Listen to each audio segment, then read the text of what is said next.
Bismillahirrahmanirrahim. Assalamualaikum warahmatullahi wabarakatuh. Alhamdulillah alamin wa bihi nasta'in ala umuri dunya waddin. Wassalatu wassalamu ala Rasulillah Muhammadin sallallahu alaihi wasallam. Amma ba'd. Hadratul kiram, para alim, para ulama, para sepuh bin sepuh, wabil khusus dumateng panjenenganipun Abah Yai Jamil Muslim selaku pengasuh Pondok Pesantren Darussalam Kalipakung, dan yang saya hormati Gus Hilman Nursidin Syarif selaku pimpinan Pondok Pesantren Darussalam Kalipakung, dan yang saya hormati Gus Yusril Ihsan Mahendra selaku pimpinan Pondok Pesantren Tahfidzul Quran Darussalam Kalipakung. Dan tidak ketinggalan pula pemirsa YouTube Darussalam Tegal.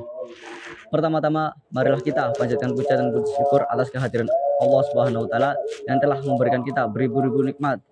Begitu nikmat sehat, nikmat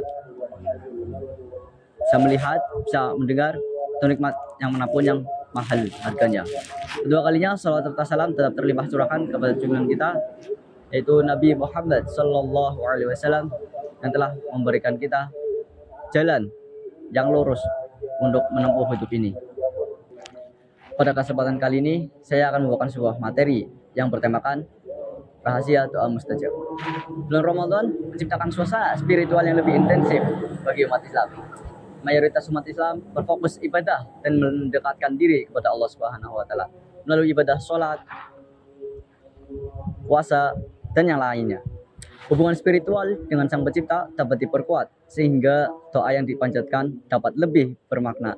Dalam sebuah hadis, Nabi menjelaskan ad-du'a huwal ibadah, yang artinya doa adalah ibadah. Diriwayatkan dari hadis riwayat Tirmidzi. Usaha kita dalam berdoa adalah untuk mengharapkan pengabulan, juga merupakan bentuk ibadah. Doa adalah bukti sekaligus pernyataan diri kita kepada Allah Subhanahu wa taala. Doa yang dipanjatkan pada bulan Ramadan lebih mustajab karena beberapa alasan istimewa. Yang pertama, bulan Ramadan adalah bulan suci yang penuh berkah. Allah Subhanahu wa taala berfirman dalam Quran surah Al-Baqarah ayat 185, yang artinya bulan Ramadan adalah bulan yang di dalamnya diturunkan Al-Quran sebagai petunjuk bagi manusia dan penjelasan-penjelasan mengenai petunjuk itu serta pembeda antara yang hak dan yang batil. Oleh karena itu, siapa di antara kamu hadir di tempat tinggalnya atau bukan musafir pada bulan itu, berpuasalah. Siapa yang hari atau barang siapa yang meninggalkan pada hari-hari yang lain, Allah menghendaki kemudahan bagimu dan tidak menghendaki kesungkaran. Hendaklah kamu mencukupkan bilangannya dan mengagungkan Allah atas petunjuknya yang diberikan kepadamu agar kamu bersyukur. Dan yang kedua, itu puasa yang dilakukan pada bulan suci Ramadan merupakan salah satu waktu yang mustajab untuk berdoa, yang dipanjatkan saat sahur, saat berpuasa maupun saat berbuka puasa, memiliki keutamaan tersendiri.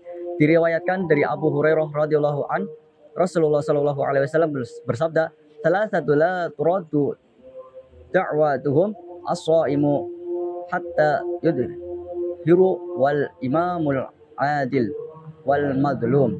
Yang artinya 3 orang yang doanya tidak ditolak, yaitu yang pertama, orang yang berpuasa sehingga ia dapat menahannya sampai berbuka puasa, dan yang kedua, pemimpin yang adil, dan yang ketiga yaitu doa orang yang teraniaya. Hadis riwayat Ibnu Hibban. Orang yang sedang berpuasa berada dalam kondisi ketaatan dan menahan diri dari segala hal yang membatalkan puasa demi Allah. Oleh karena itu, ibadah puasa memiliki keutamaan khusus yang menjadikan dia lebih mustajab. Dan yang terakhir, yang ketiga, yaitu terdapat malam Lailatul Qadar yang dikenal sebagai malam terbaik dalam kehidupan. Nilai yang terkandung di dalamnya lebih utama daripada 1000 bulan, setara dengan 83 tahun 4 bulan. Malam ini hanya dapat ditemukan pada bulan Ramadan atau selalu dinantikan kehadirannya. Lailatul Qadar memberikan kesempatan bagi umat Islam untuk memperoleh kebaikan, ampunan, dan pahala yang melimpah. Dalam Quran surat Al-Qadar ayat 1-5, Allah Subhanahu wa taala menjelaskan tentang kemuliaan malam ini. Bulan Ramadan merupakan momen paling istimewa bagi umat Islam di seluruh dunia untuk meningkatkan ibadah dan memperkuat hubungan spiritual dengan Allah Subhanahu wa taala. Ramadan bukan hanya tentang menahan diri dari makan dan minum, tetapi merupakan kesempatan untuk memperdalam keimanan, memperbanyak pahala, memperbanyak ibadah, serta memohon ampunan dan keberkahan dari Allah Subhanahu wa taala. Keistimewaan bulan ini hendaknya dimanfaatkan sebaik mungkin dengan berdoa dan menghindarkan diri dari hal-hal yang tidak berguna. Karena terdapat banyak waktu mustajab di dalamnya. Wallahu a'lam. Demikian yang dapat saya sampaikan. Kurang lebihnya mohon maaf. Wabillahi taufiq wal hidayah. Assalamualaikum warahmatullahi wabarakatuh.